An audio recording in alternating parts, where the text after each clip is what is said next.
Jesus gave us a description of life after death. Jesus of Nazareth was brilliant. Not only his message, but his techniques of communication were quantum leaps beyond anything that had been seen to date. Jesus was also obviously literate, as the recounting of his writing in the sand and his reading of sacred text in the temple demonstrate. And thus Jesus could have written a rule book for his followers if he had wanted to. He obviously did not want to. Rather, Jesus told stories and gave beautiful invitations to fullness in the life of God. The retelling of his message in the canonical and apocryphal Gospels has its own vibrancy that resonates into each age with facets of truth engaging to the people of that age. Jesus' stories reverberate through time in a clear diversity that affirms the continuation of revelation that is always alive for each of us and that builds on what we perceive. Moreover, the Aramaic language which Jesus spoke was so rich in poetic nuance. Let me start that paragraph again. Moreover, the Aramaic which Jesus spoke was so rich in poetic nuance that various listeners were always finding something unique and provocative that reached their individual perspectives. There was no one definitive meaning that the Greek translations could grab as the singular meaning for all time. That was part of the beauty of the Aramaic language that Jesus spoke. And so it's been up to us to take our contemporary understanding of reality and interpret Jesus' message for us at various moments of our life. In Christian scripture, chapter 25 in the Gospel of Matthew is a wonderful surprise and a wonderful help as I mourn my loved one's transition. It tells us that our meeting with God at the end of this physical life will not be a time of reconciliation as to which doctrines or creeds we ascribe to, but rather it will be a recounting of how closely and continually we became a more loving person. This, then, that I'm going to read now is a rendition rather than a translation of Jesus' description of what life is all about, as seen in the life and start that paragraph over. Below, then, is a start that over. This reading of the Gospel of Matthew, chapter 25, then, is a rendition rather than a translation of Jesus' description of what life is all about, as seen in the light of contemporary scientific revelation. Matthew 25, verses 31 to 46. When the time comes that the world will have fully unfolded into all the now largely hidden attributes of God, the Christ consciousness that is in me, and this is Jesus speaking, and that is the blossoming power of the universe, will be so evident that the angel spirits who inhabit the unseen life of God's other side will join all the spirit souls who had inhabited the earth in a magnificent recognition of the glory of God inherent in all that is. And then this Christ consciousness that has first been brought to fruition in me, says Jesus, the Christ consciousness that will have then borne itself out fully into all of sentient creation, will reveal the intricate results of each human person's myriad choices throughout time.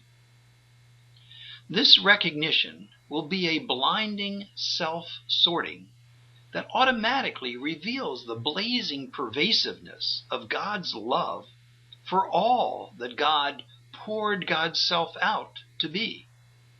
As a shepherd divides the sheep from the goats, so will the intricacies of God's manifestations, the limitless gradations of each person's choices, experiences, and memories, reveal the fulfillment of the outpouring of God's magnificent blessings to God's most beloved creation. the billions upon billions of souls, each uniquely prized and loved, will see their relationship to the whole resulting from their paths through the experiences of life. Each will see to what extent they'd been like the sheep, meek or followers, or like the goat, determined and bullheaded at various times in their lives. The power of all that is will make evident the beauty of the differences within this new wholeness, this final point of creation. Everyone will know the goodness they lived out when they hear, "Come, you blessed of your loving God, inherit the realm of God's fulfillment, which you helped to create, and which has been in preparation for you throughout the unfolding of the universe. Know that the most creative forces of your participation in me took place in the most simple of your acts. For I was hungry, and you fed me. I was thirsty, and you gave me drink. I was a stranger, and you welcomed me, naked, and you clothed me. I was ill, and you comforted me, in prison, and you came to visit me." And then, reacting to your surprise at your own justice, you will ask, "When did we see you hungry and feed you, or see you thirsty and give you drink? When did we see you as a stranger and invite you in, or clothe you in your nakedness? When did we see you ill or in prison and come to visit you?" Immediately you will know God's answer to you. The truth is, every time you did this for the least of Jesus' sisters or brothers, my other beloved children, you did it for me. At the same time, this power of all that is will drive into your recognition those times when you were less than you could have been, were less than your best selves, those times when you were experiencing who you were not, so that you could then more passionately return to the lived experience of who you really are. This searing power of God's love will also confront you with other realizations, and you will hear God say, "You see now that there were times when you put yourself out of my sight. You stepped away from my love. You consciously chose evil, alienation, and chaos." "How?" you ask. "I was hungry and you gave me no food. I was thirsty and you gave me nothing to drink. I was a stranger and you gave me no welcome, naked and you gave me no clothing. I was ill and in prison and you did not come to visit me." Then you in turn will ask, "Well, when did we see you hungry or thirsty or homeless or naked or in prison and not take care of you?" And the answer will come to you with blinding insight. The truth is, as often as you neglected to do this to one of the least of these, you neglected to do it to me. And you will know then the unity of your life. You will know that all your life has been a blessing. I, Jesus, in the Christ consciousness, was with you all the time.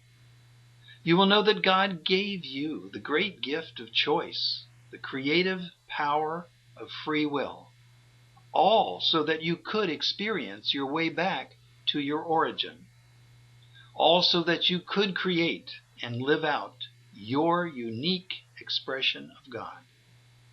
You will know that it was God who started you out, God who set you on your path, God who wanted you to not just know that you are an individuation of God's own self, but to passionately experience the brilliance of that reality. And so then, at that time of your glorious graduation, you will fully participate and you will fully flourish. Let me do that paragraph again.